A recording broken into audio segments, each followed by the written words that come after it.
রংপুরের কেরামতিয়া জামে মসজিদ।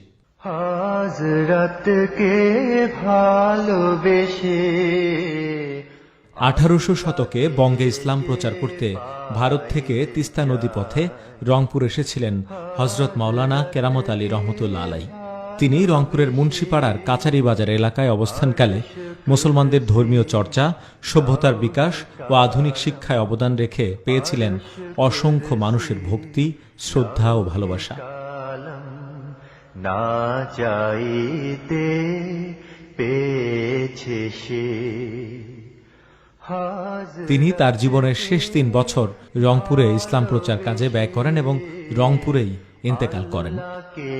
যে পাইতে চায় তার ভক্তকুল তাকে চিরস্মরণীয় করে রাখার উদ্দেশ্যে তার সমাধিসৌধের উপর নির্মাণ করে কেরামতিয়া জামে মসজিদ। খোদার ঘরে রসুল নামের রশি ধরে। আয়তকার মসজিদের ভেতরের পরিমাপ 42 ফিট বাই 13 ফিট। পূর্ব ও পশ্চিম দেয়ালে প্রশস্ততা 3 ফিট বাই 3 ফিট। উত্তর দক্ষিণের দেয়ালের প্রশস্ততা 2 ফিট বাই 10 ফিট। মাটি থেকে মসজিদটির উচ্চতা 18 ফিট।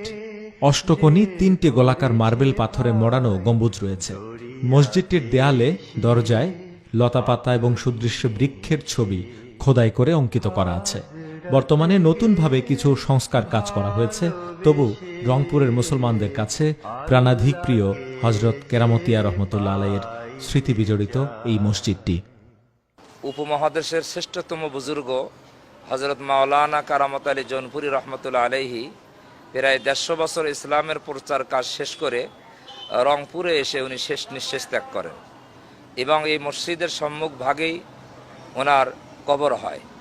ওনার নামেই এই মসজিদের নামকরণ করা হয় কেরামতিয়া জামে মসজিদ। বিভিন্ন এলাকা থেকে তারা বিশেষ করে জুমার দিনে জুমার নামাজ পড়তে আসে এবং ওনার মাজার জিয়ারত করেন এবং দেশ বিদেশের অনেক মানুষই জিয়ারতকারী এখানে সদা সর্বদাই আসতে থাকে ওনার জিয়ারতে।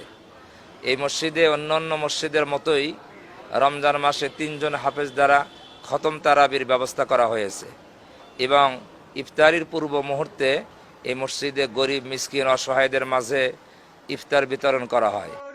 একাধিক মুসল্লির সাথে কথা বলে জানা গেছে, ইসলামের এই বুজুর্গ এখানে শায়িত থাকায় ধর্মপ্রাণ মুসলমানরা এখানে নামাজ আদায় করে তাদের মনের বাসনা পূরণের জন্য আল্লাহর দরবারে মোনাজাত করেন।